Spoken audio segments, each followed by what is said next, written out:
The stock market powers upward, fueled by central bank depravity. But eventually it will be proven they have not erased the effects of gravity.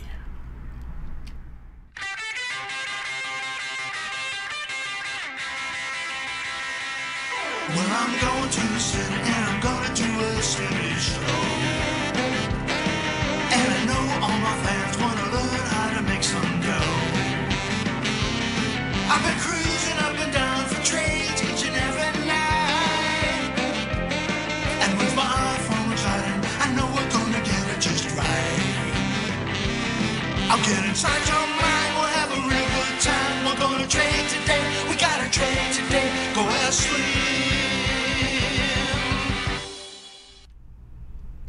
Hi, I'm Steve Miller. Call me Slim. And this is the askSlim Market Week. It's a look back at what happened in the financial markets in the past week, and a look forward at what might happen in the next week.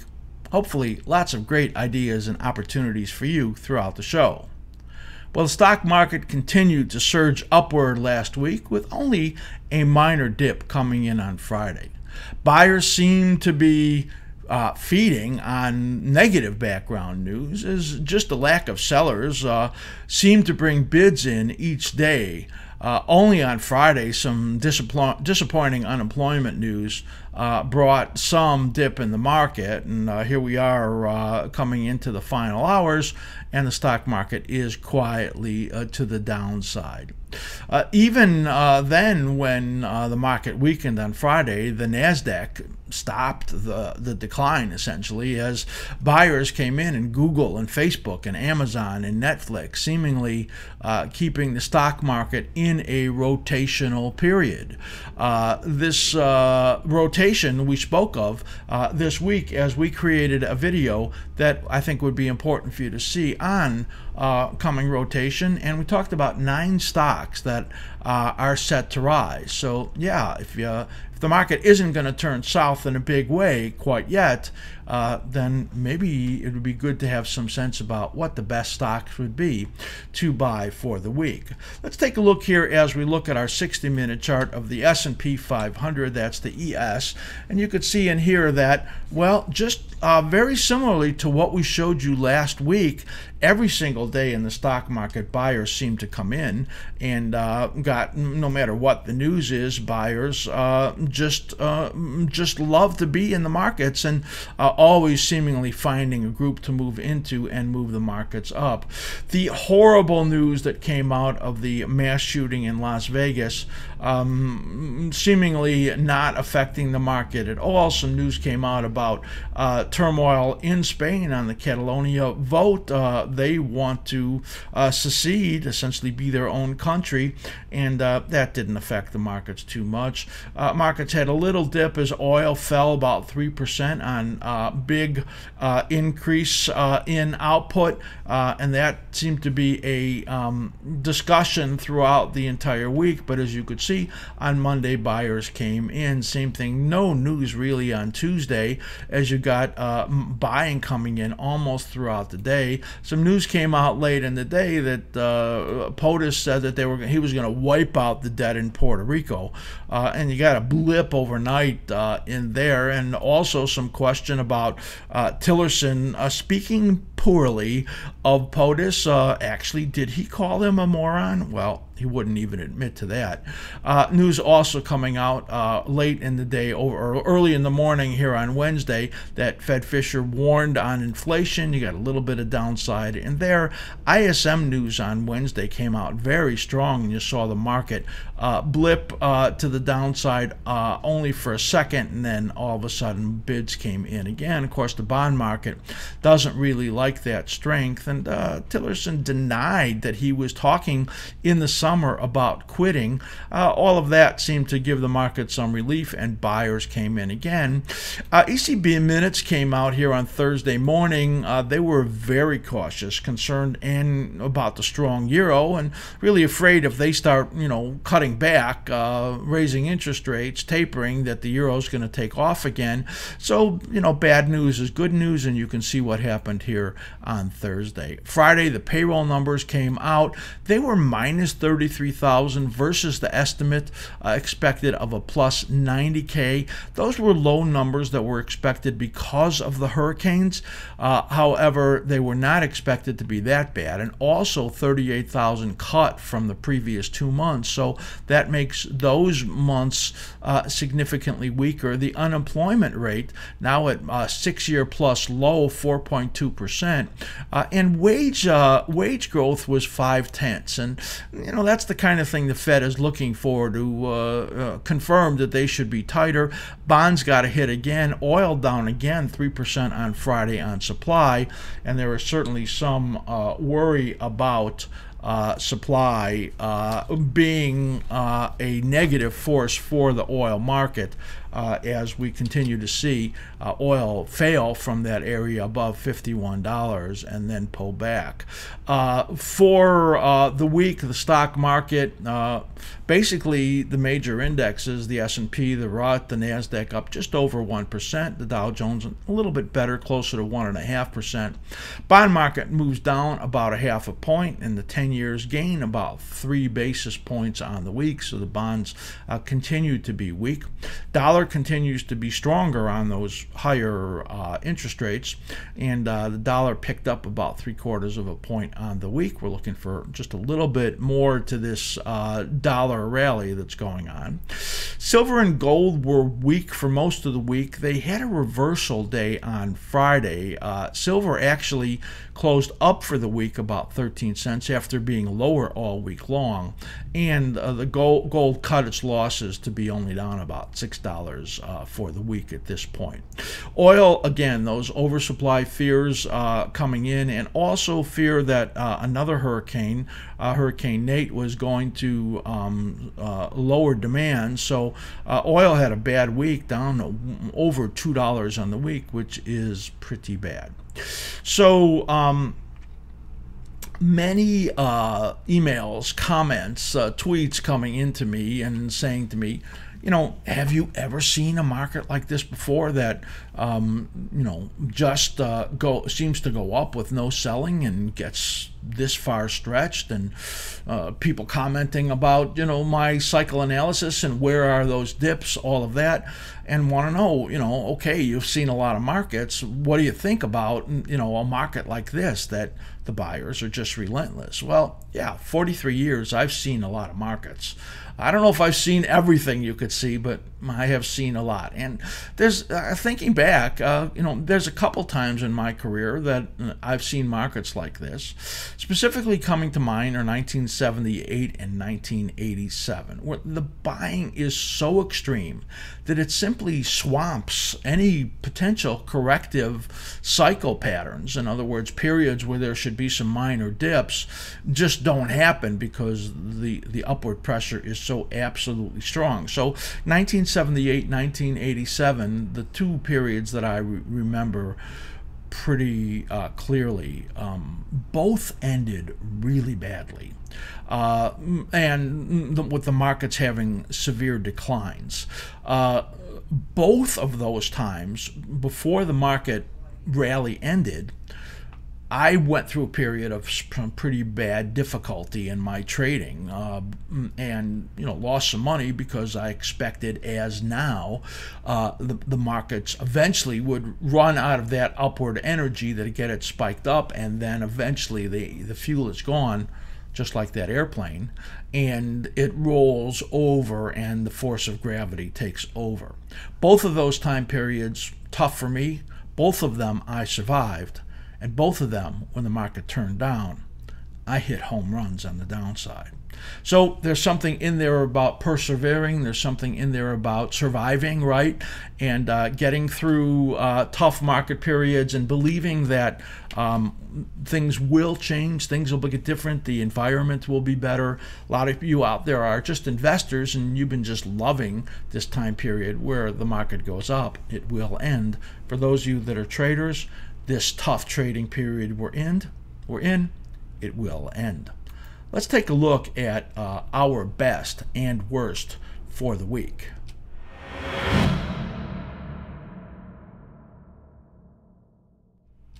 All right, so we're going to look at our best and worst stocks for the week, but I'm going to do just a short little promo right now.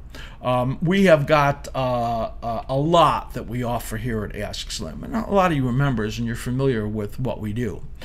I just want to give everybody out there an opportunity to experience what we do and to benefit from our work. You just won't believe the amount of work that we do, that we put in to all of our analysis and what we share with you. I want you to take a look at this. Of a special level 4, that's our highest level 1-month trial membership. What would you get with this amazing trial membership? And you can see that special price in there is $64.50. That's half price for a month, where you're going to get all of Slim charts on your TOS platform. If you're not a TOS user, write me at slim@askSlim.com. Thinkorswim, TD Ameritrade is now our preferred broker, and I can send you a link and tell you about how to open a TOS account through our platform. The weekly cycle and daily cycle work that you see us do on 24 futures and indexes, well, that's included. You'll be getting stock grids with all of these futures and stocks. We do also the same thing on the 56 best traded, widely held optionable stocks. So you get all of our charts that you see and all of our forecasts and all of the studies that are on there right on your platform. We refresh these weekly, so and even more often when necessary. And outside of those 80 symbols, you have special requests for cycle analysis on other symbols. Well, you could send those to me also. Our level 3 rankings and trade setups also on those 80 best symbols. You get our table with our momentum and cycle rankings on 3 different time frames. You also get our amazing option bias indicator. It gives the momentum for short-term traders and option traders. And pending reversals, we're running about 67%, better than 2-to-1 in good, strong reversals on those. And you can email to me with questions on strategies, analysis, trader issues. So it's kind of you and I working one-on-one through email, and you can send me emails a few times a week. So you get that, our level 3, and level 2, our entire library. That's all of our videos, more than 250 videos in 7 categories. Our tools for text, which is just amazing. Future Speak, which we do every Wednesday. Trader Psychology, really about talking about trader issues. Big Picture Analysis, where we look at the longer term on all the markets. IRA-MO, your modus operandi as you approach your IRA accounts. And Stock Sectors, where we look at very actionable, tradable things in individual stock groups. And Style, Strategy, and Plan, where we talk about, well, about everything about being a trader and being involved in the markets. Man, that is a lot of stuff. And $64.50. You can have that all. Try it for a month. You'll get all of the stuff that I just mentioned. You can do some binge watching on all of our videos. You'll be able to get all of our charts and be in contact with me all the time. It's just amazing what you can get for that price. Give it a try. See if you love everything that we do. I don't think you could get a better learning experience for anything close to that amount of money. So please do write me, slim@askSlim.com.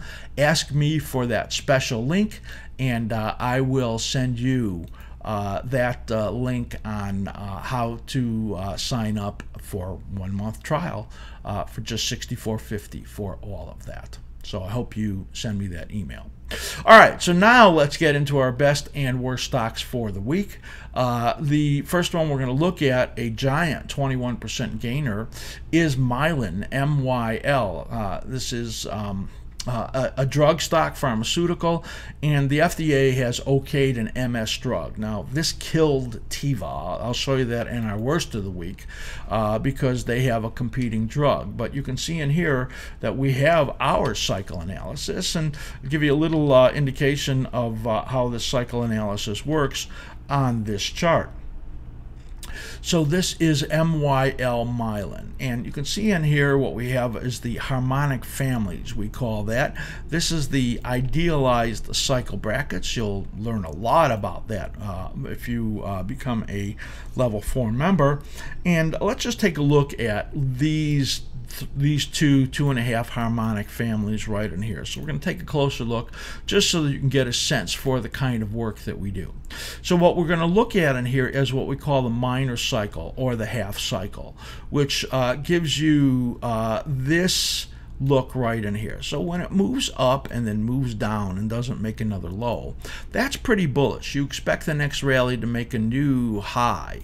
But when it doesn't and it takes out the cycle low right in here, that's bearish. And you could see, well, it went into collapse when that happened.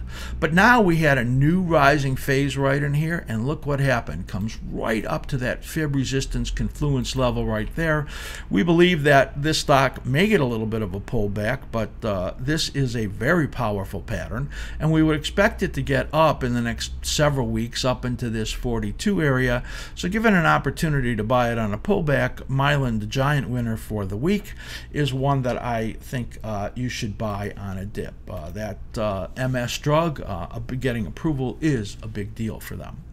So now, General Motors. Normally I wouldn't be reporting on the best of the week or the second best stock being General Motors, but there's kind of this sense out there that GM is becoming a reborn growth stock, that their desire to be in the electric car area and competing with Tesla is going to change everything for them. Now, I can't tell you that I believe that, but investors are sure believing it. As a matter of fact, there was a GM exec that came out this week and said Musk is full of crap. That was his exact words about the self-driving platform that they have and about having that kind of capability.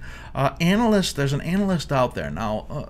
GM is trading right now at closer to historic lows than historic highs for sure, but trading at all the way up from 35 to 45 in just a matter of the last month. And this analyst comes out and he says, well, he could see it go to 134. So you could see all of a sudden the sentiment has changed.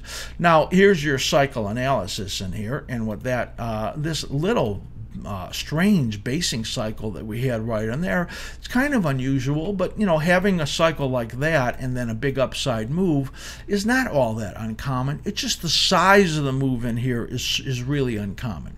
This is an area of what we call fib extension confluence. And what that means is that if I use 3 of these cycles in here and project up, there was this huge alignment of extensions right in there, and you can see it's gotten right up into there. We actually think that this is way overdone and that it is likely to pull back in some significant way. I don't think that this is a reborn growth stock, and I think that it probably will do some pulling back. Next one is Netflix. Now, this is up 8% on the week, and this is all about a response to strong content, and then add to that the fact that they have raised prices. Now, last time they raised prices in 2015, they got away with it. And I say that because the previous time they raised prices, back several years before, the stock absolutely collapsed. And there is massive competition out there with unique material coming out from Hulu and Amazon and just all kinds of huge competition. And If you think that they're going to benefit from the supposed $350 million that they're going to get in 2018 from increased prices, I think you're mistaken, because I think that people are going to start to bail on these numbers. And Netflix, we thought it was going to go up and make a new high, and the patterns were suggestive of that. But now it's gotten up to a significant resistance area. And we think that this area between the high that it made at 198, this area right over here at around 201, which is this 161.8% fib extension, we think this is the point it rolls over. And we think that next time they report earnings, they're going to start talking about earning membership growth slowing down. And I'm giving a warning here that it's made our objective on the upside, and I think that the risk rewards heavily favor that this stock is going to have a reversal to the downside. So that's Netflix, up 8% on the week, and certainly a strong stock, and getting up, making our objective. We talked about the home builders last week, and they have continued to be strong. Lennar up 5%, KB Home up 7%.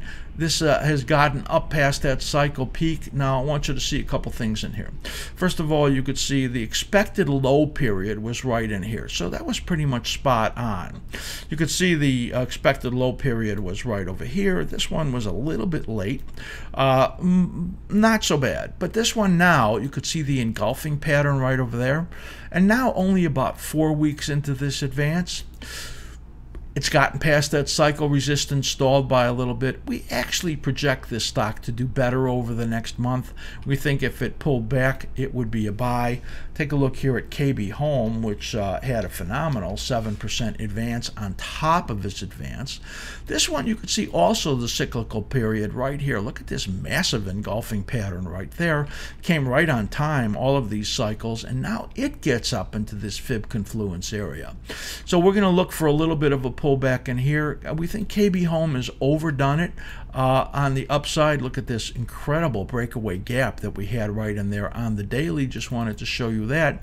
And where the momentum, see that green arrow comes positive on the slim ribbon, and it just continues to the upside. But now it's moved into this period of this fib confluence, and we think that it is probably going to stall. I like Lennar better on a pullback than I like KB Home.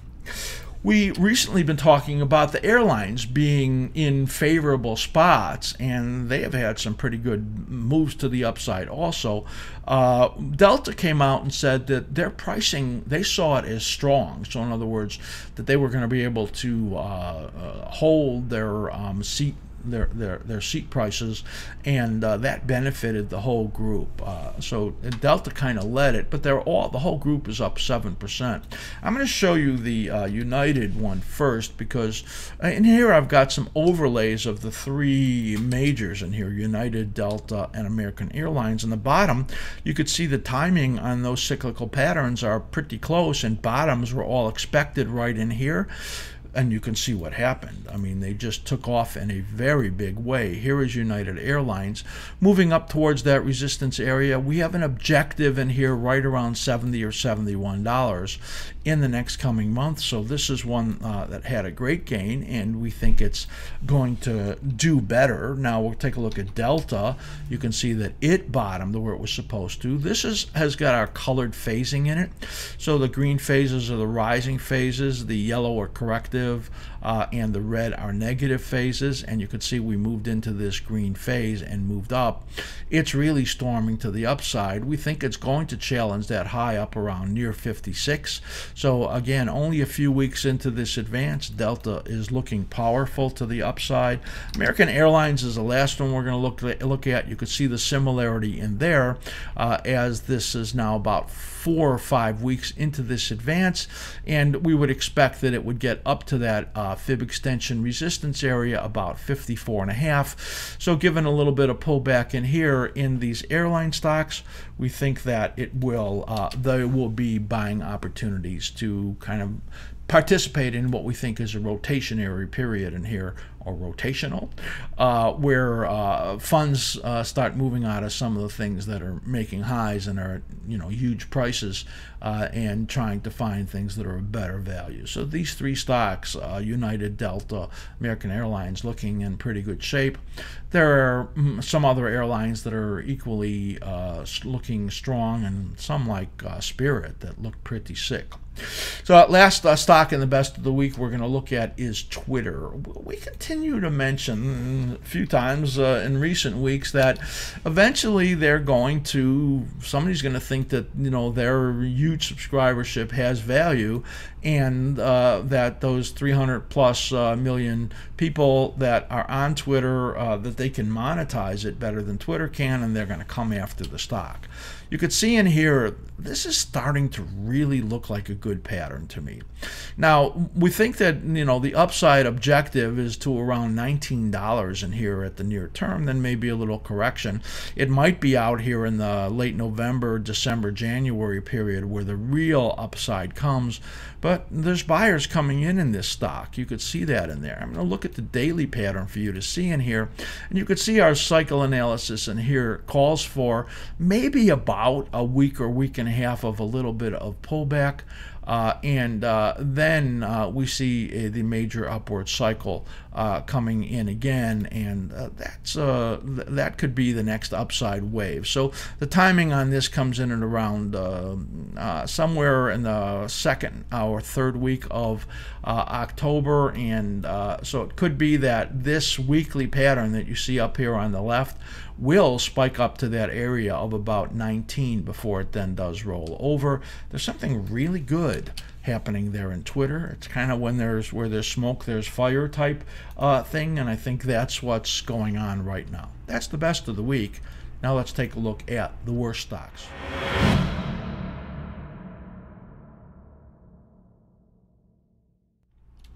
All right, for the worst of the week, like I said, because Mylan did so well on their MS drug that competes with Teva, Teva's drug would be used less than, and it seems that it's their investors are afraid of that, and the stock got hit. Let's take a look here as we switch over to the charts of Teva. And take a look at, you can see in this chart as I put it up here, the downward ski slope move in here as it's followed that 34-week moving average to the downside. This is in the pharma category, and this stock price up near the $70 area falls all the way down to 15. And now I want you to see something. There's a lot of selling coming in based on this information on this Mylan drug. But look at the timing in here, and you could see our projection points for it to turn up in here. Now, it's pretty rare that you don't get a pretty good bounce when you get into these cycle rally periods, like right here and right here. But when you have this massive downward pressure, you just don't know for sure whether you're going to get a good bounce or a little feeble bounce that then turns negative again. But here this has given up so much ground and getting right down in here to the support area. We're going to look for a bounce in Teva. I could, very least is I think getting up to that 13-week moving average, which is now trading around 20.5. So I could see a 30% pop here in Teva. Even though it's a very beaten up and very negative stock based on everything you see in here, but it's at a point where it could bounce, and I think it's reasonable to expect it to pop over $20 sometime in the next month or two. So Teva, a bad looking stock that we think overall it's going to pop. This is basically talking about some competition, right? Another stock that moved down based on competition was GoPro. Now you say, who's the competition to GoPro's great little action cameras, right? Video cameras. Well, Google has now come out with a competing camera, and their little camera has got investors afraid. And we see GoPro having a pretty bad week in here. GoPro down about 7% on the week, and this is a top pattern in here. The pattern that we're looking at is, first of all, a top that occurred right in here. This is called a dark cloud cover. You can see that right here. And then that was followed by the shooting star right here, as if sellers knew, or investors knew, that something was coming out from Google, and there were a lot of sellers up in this area. Now, based on these cyclical patterns that we see in here, this decline really looks like it comes out to, well, I went back a little far for you to see, but projects to sometime late November, early December. So we think if GoPro got a pop in here, it is a sell. Not a good looking chart at all. Talk about competition. Well, the third one that we're going to talk about in competition is Costco, C-O-S-T. So look at this. I'm going to show you a daily and weekly chart in here. First of all, you could see the great cyclical rhythms in here. Now, in cycle theory, when you get these bullish patterns like this, the probability of a new high is very high, like about, at least 3 or 4 to 1. And you could see it did that. But then when it comes down and breaks the low and gives you this negative cycle, then the probability of a rally that fails in resistance is very high. So in other words, into this rising phase in here, and it fails. You can see the engulfing pattern right in here. This stock down 5% on the week. The news that comes out is that, well, the earnings good, revenue's good, same source sales up 6.1%. But the fear is about Amazon's competition in the food area, and a lot of worries about membership growth. Add to that now they say they're going to come out with a delivery service, Costco, to compete with Amazon. And guess what? The fear is that cuts into margins. Take a look at the daily chart right in here, and you could see this chart looks like, well, it gets right into this resistance zone here and then pulls back a little. Gets into this upper resistance zone right over here, which we believe to be a sell zone, and absolutely collapse. So our members, which you could be one now for taking us up on our special, had this chart that came down and reversed from the sell zone. Everything is not working that well right now. We've had some stocks that have gotten into sell zones and moved through. And that happens in sharply rising markets, and that shows you in Costco how negative this picture is, and we expect that Costco will be moving to the downside for some extended period of time. When I look at the time period here in Costco on the weekly pattern, the decline looks like it's scheduled to come all the way through the end of the year. So I'd be a seller in Costco in any decent upside move. Continuing in retail, a couple more stocks to look at for the worst of the week. The first one we're going to look at is Nordstrom, JWN. And take a look here as we look at that. This stock looks to us like there's some concern. What's the concern? Well, we were about to take it off of our list because they came out and said that they were going private.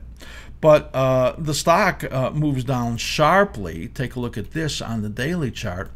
As the reports come out that their talks to go private are stalling. In other words, they can't get the money to do it, or the companies that they were looking at in private equity to join up with them are not interested, whatever it is. You can see the giant gap in here as the stock had a big downside move. That negatively affected some other stocks in the group, figuring that, well, if they can't raise the money to do that, that's probably going to negatively give less opportunity to other stocks in the group. Macy's, Kohl's, and American Eagle Outfitter all down 4 to 5% on the week. What I want to show you in here, and the reason I want to look at these stocks, is that there's something coming up in here, and that is, well, we're moving towards the Christmas quarter, and they tend to do well in there. So what I want you to see is what we call synchronicity. There's a low due right in here in about 2 to 3 weeks in Macy's, and then likely to get one more pop before this takes a hold. So I think Macy's in the next couple of weeks is going to be actual long side trade possibility for maybe for swing traders for a little period of time. Look at this Coles pattern. This calls for a bottom and a very bullish pattern setting up here in the next couple of weeks. So this moves down again with Nordstrom and that issue, but we think that this bottom is going to come in here. Here's the low and the rally. See the low in here and the rally? See the low and the rally? See every one of these lows and rallies. This is the rally period right in here. Coles, which is setting up a bullish scenario.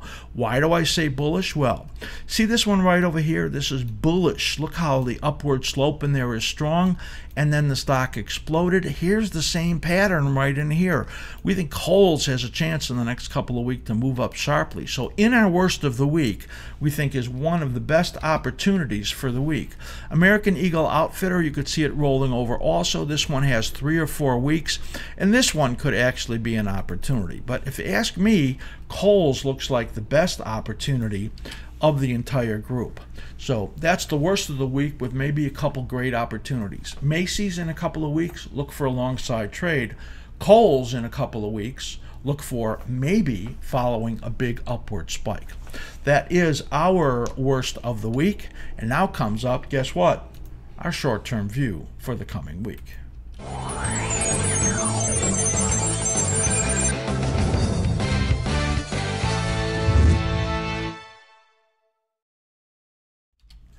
All right, short-term view for the coming week. Interesting because, I get a lot of emails and comments from people. And like I said earlier in the show, there's some question what's going on? I mean, the market keeps going up and you keep saying it's going to correct, and do your cycles actually work and all that? So those people that measure our work simply by looking at the stock market, well, they're highly critical and saying, well, okay, this stuff isn't really working, at least right now.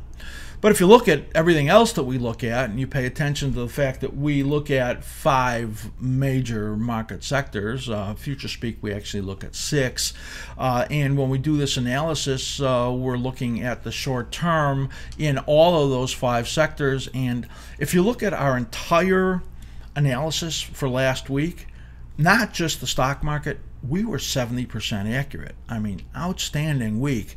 And we were a little bit off on the dollar and the euro because we expected the trends that they got into, which were expected to reverse. They didn't really get a reversal in there. So they did basically what we thought.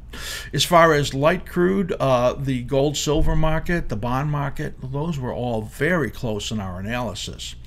So that's 70% accuracy. We get nothing for the stock market because we had expected that it would be a down week, that the S&P 500 would test 2494 because that's what historically would happen in a market that wasn't swamped on the upside by this massive upward move, and we don't get anything for the week as far as that goes. But overall, it was really a good week. So let's take a look now as we look at our short-term view for the coming week.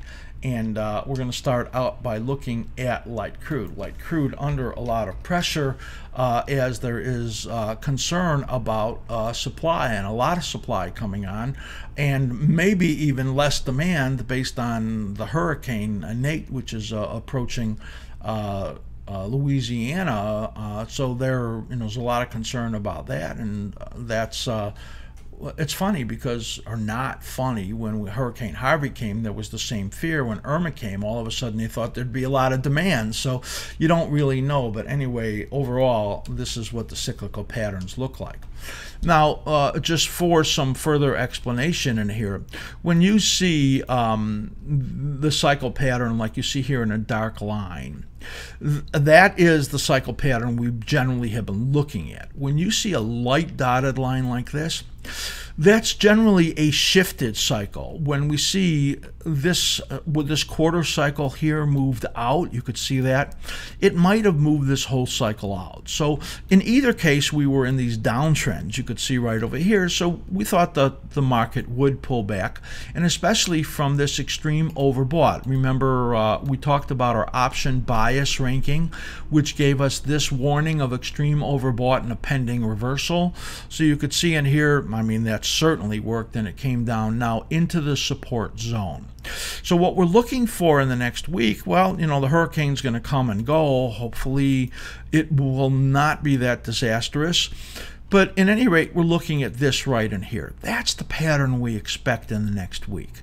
So we think we're going to get a bounce that fails.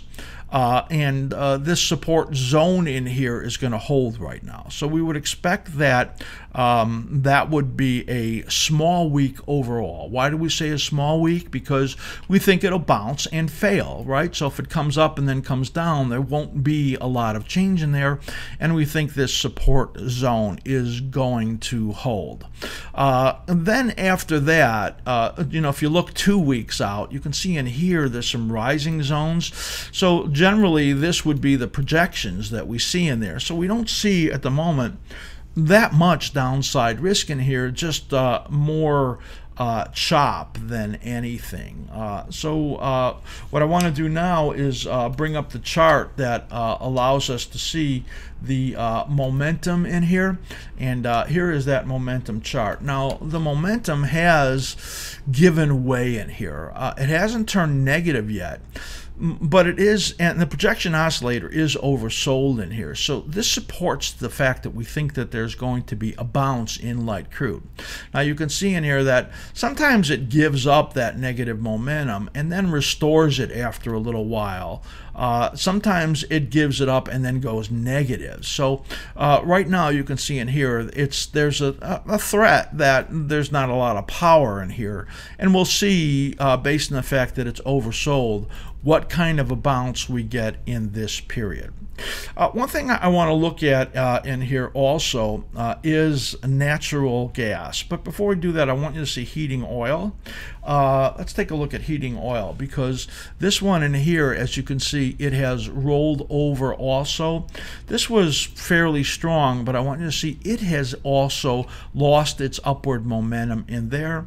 And if you look at natural gas /NG on momentum, you could see it's got negative momentum in there, and that's not particularly a good sign in natural gas. So when we look at the natural gas pattern in here, we were talking about on future speak, we thought it had more time to go down.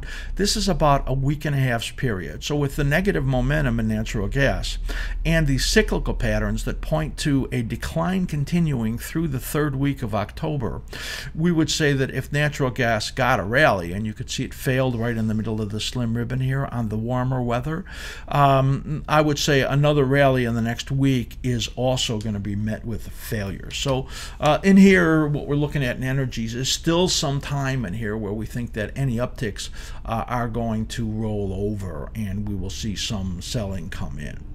So let's take a look now as we look at the FX market. We're going to focus in on the dollar and the euro currency. Take a look at DXY. So we thought last week that the dollar would rally and fail, and we thought that that the momentum would be small up, that it would be able to be small up. Well, basically we got all that right. We dinged ourselves half credit because we thought it would roll over after coming up here and approaching this this area of the 89-day moving average. But you could see, and this is almost a gravestone doji right there, it is just barely rolling over, but it's not quite what we expected. We thought that it would be a bigger dip, you know, come up in here and then do one of these. So we're not going to give ourselves credit for that, even though it wasn't all that far off. Let's look at the euro currency, which /6E, which we thought would come down and then rally, but you can see our objective down here on this head and shoulders top. It came down to testing that 89-day moving average and didn't bounce, so we're not going to give ourselves credit for that. This looks like another week to the downside in here, but we think it's going to be small to the downside. We think the dollar probably is going to fool around in here still, and one thing we want to really pay attention to is when the euro currency momentum is negative and the projection oscillator gets overbought. that's not a good sign. So that's supportive for the dollar holding up for a little while longer. So let's just go back here to the dollar so you can see how our analysis works. The euro currency looking like, sorry about that, the XY, the euro currency looking like it has another week. So we have kind of extended this out for another week. So for this projection in here, what we're looking for is kind of moving out and then 2 weeks from now rolling over in the dollar. So it's kind of another, close to a week where it can hold up. The euro currency /6E, I'm going to go back and forth in here for you to see this looking like it has another week on the downside, and look at that negative momentum. So negative momentum overbought, looking like it's going to come down. That's supportive to the dollar. I know I'm repeating myself in here, but this is really significant right there when you look at it. So one more thing that I want to look at in here is the Mexican peso. Before I look at that, British pound, Japanese yen, Aussie dollar, all in negative momentum right now, and all looking like that's still going to be supportive to the dollar. So it's looking like it's, the dollar's not quite ready to reverse to the downside. Though I want to look at 6M, which I have not looked at in quite a while. What brings me to look at 6M, which is the Mexican peso, you can see it's in negative momentum. I see this downward arrow coming down right over here. It's been really weak. But what I want to look at in here, and this doesn't happen all that often, is that you can see you're pretty extended to the downside, this big negative momentum in here. But what we have right down on the bottom here is a market forecast buy signal. When you get the buy signal is when all of these things get below 20, and that's where that is right now, all 3 time frames on market forecast. And being this overextended and the projection oscillator down here, we're going to look for a bounce in 6M, and I think that will be a tradable bounce. So for traders out there that are interested in the Mexican peso, I think we're getting to a place for short-term traders, scalpers, to look on the long side in there. All right, so now we're going to switch over and look at the gold market, /GC. We said last week that it would have small bounces into the slim ribbon and then fail. We did not think it was ready to move to the upside yet. That is pretty much what happened. Only able to get to the bottom of the slim ribbon on a bounce. Let me get a little closer look right in here. You can see the slim ribbon, negative momentum moving down, to come up and touch right over here and then fail. We actually think that the next week is going to be similar to that. We have in this case, because of these reversals that we have in here, we think we've established important levels, 1263 approximately here. So we're going to look for a range. 1263, 1265 is kind of the worst level, up to this minor resistance that's declining. So that's up to about 1295. So 1265, 1295 in that area is kind of the range that we're looking at. But you could see the downward pressure that's still in there. So overall, about 2 weeks out or a week and a half out, we think we're going to end up, testing or taking out that low before you get into a more positive period over here. 1265, 1295, basically the range we're looking at, which still somewhat of a downward bias. You can see in here negative momentum, not much going on in these other indicators right there. So that's a look at gold.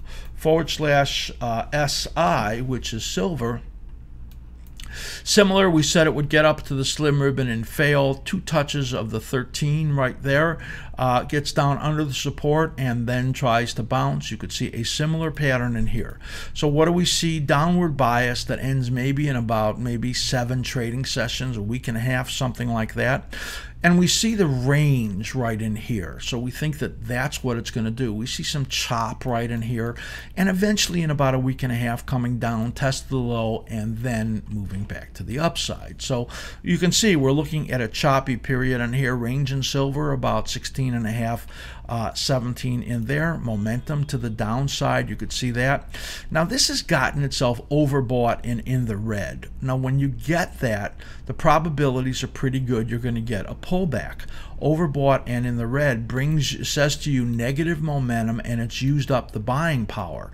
You want to see where that's happened before. Look right in here where it came up and touched it and got overbought, and you could see you had a big selling wave right in there. When it did it over here, you only got a little dip right there, but then the momentum shifted to out of negative, and that was something better. So this is much more like this right over here, and that says to us the silver's likely to have a little tougher time because it had that pretty strong reversal in here. So we'll call it 1650.17 is the range, maybe a little more likely to give a little bit more ground than gold is. So that's a look at the metals. Let's take a look now at the bond market. We said rallies fail. We thought the trend on the downside continues. We had seen that negative trend coming. /ZN is what we're going to look at in here. And here's the daily chart. A lot like what we just saw in the metals market. They're timed pretty closely together, and there tends to be correlation. This looks like it's got another week to the downside in here. We're going to look for, you see this established bottom right over here in the tail? That looks to us like at around that level of, you know, 24, 22 right there. That's probably a pretty good spot for it right there to be holding. If it got a good bounce, you see this downward resistance declining right there, that would set up selling opportunities for traders that were pretty active. If we got a big bounce close to that area, then we think that you could, you know, look for a short-term to sell the short-term pops. That's pretty high up there, 125.29 or so.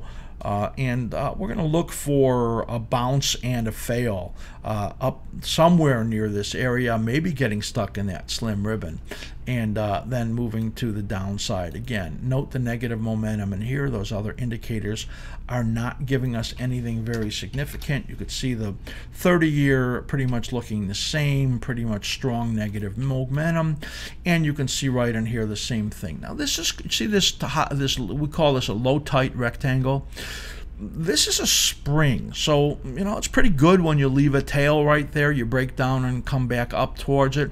That actually might be signaling an important level right there at 151.07.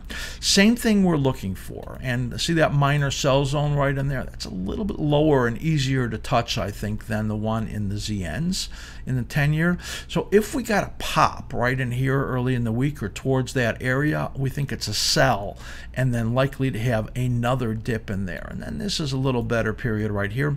We actually think the intermediate low may be made right about there, and that could coincide with the stock market peak that we have been looking for, talking about, wishing for, that just hasn't happened. So we would be a seller in here right around this area of 153.30 on the upside. In the ZBs, it could be a little bit lower right in the middle of those slim ribbon in there, 153 to 153.18. Somewhere in that zone is where we think the sell opportunity is. If it gets a pop, we think it would fail right back down into this period right here. So for aggressive traders, I think you sell the pop. So that's a look at the Treasury, ZNs and ZBs. Next thing we're going to look at is the stock market. So I've been driving myself nuts reworking these patterns and trying to really understand what's going on. That's really what my business looks like. I mean, it's doing analysis, seeing what works, what's not working, why it's not working, how I can make some sense out of it. So I spent, of course, a lot of time, and you know, I send the charts out to my subscribers, and then I have to send out a new chart because I've updated this stuff and trying to make the most sense out of it. And I'm likely to do that again in the next couple days, because what I'm really focusing in now is a pattern that is lining up pretty strongly in the NASDAQ, which is overlaying on the S&P 500 really well. So maybe we can get some clarity in here when we look at that. Here's the S&P 500. We had expected last week that the market would stop and roll over from this level right over here and come down and test 24.94 down at this level over here.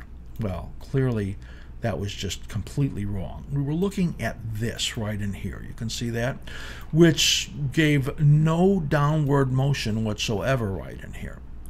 In the case of the NASDAQ, it maybe gave a little bit more, but really no clarity at all.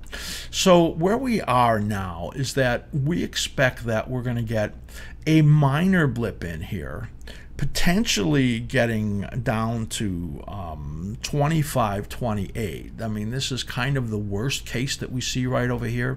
Then turning up again for one more time and then down. So it's kind of this right in here is what we're looking at.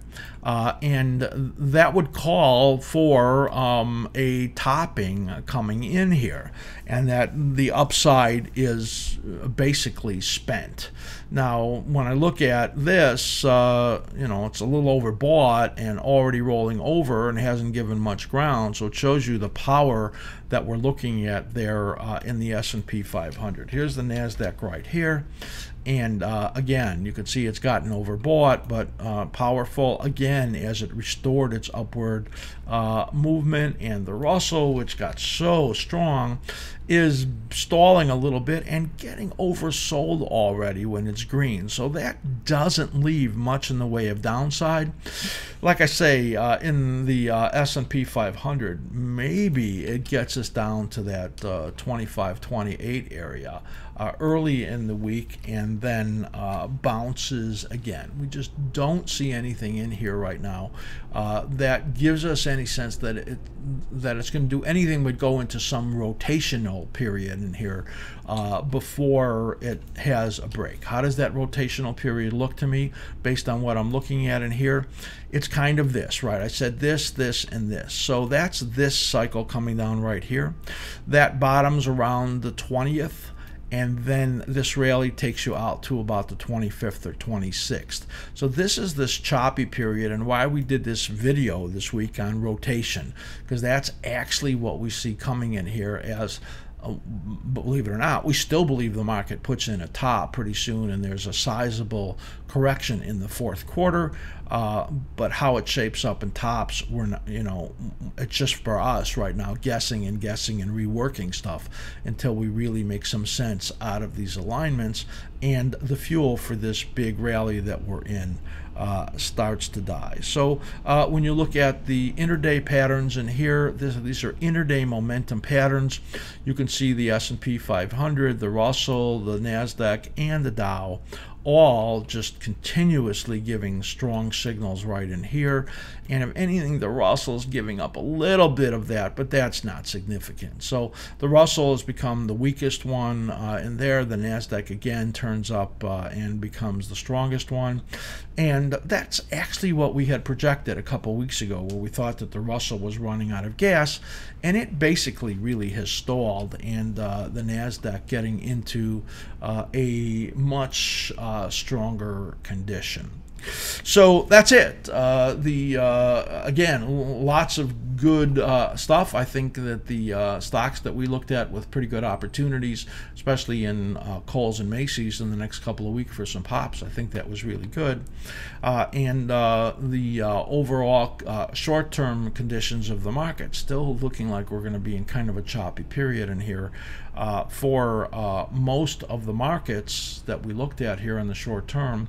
And that includes the stock market. Wish we had better short-term opportunities that were a lot clearer, but that's just not the case now. But I promise you, as I said, we go through periods like this, and before you know it, we're going to be hitting home runs again as far as the analysis goes. So try our special. You look well beyond what we're looking at on this short-term information, because we have a ton of stuff out there. I want you to be careful, because you have seen how absolutely crazy it is out there. And I'm always wishing you great trading. Well, I'm going to sit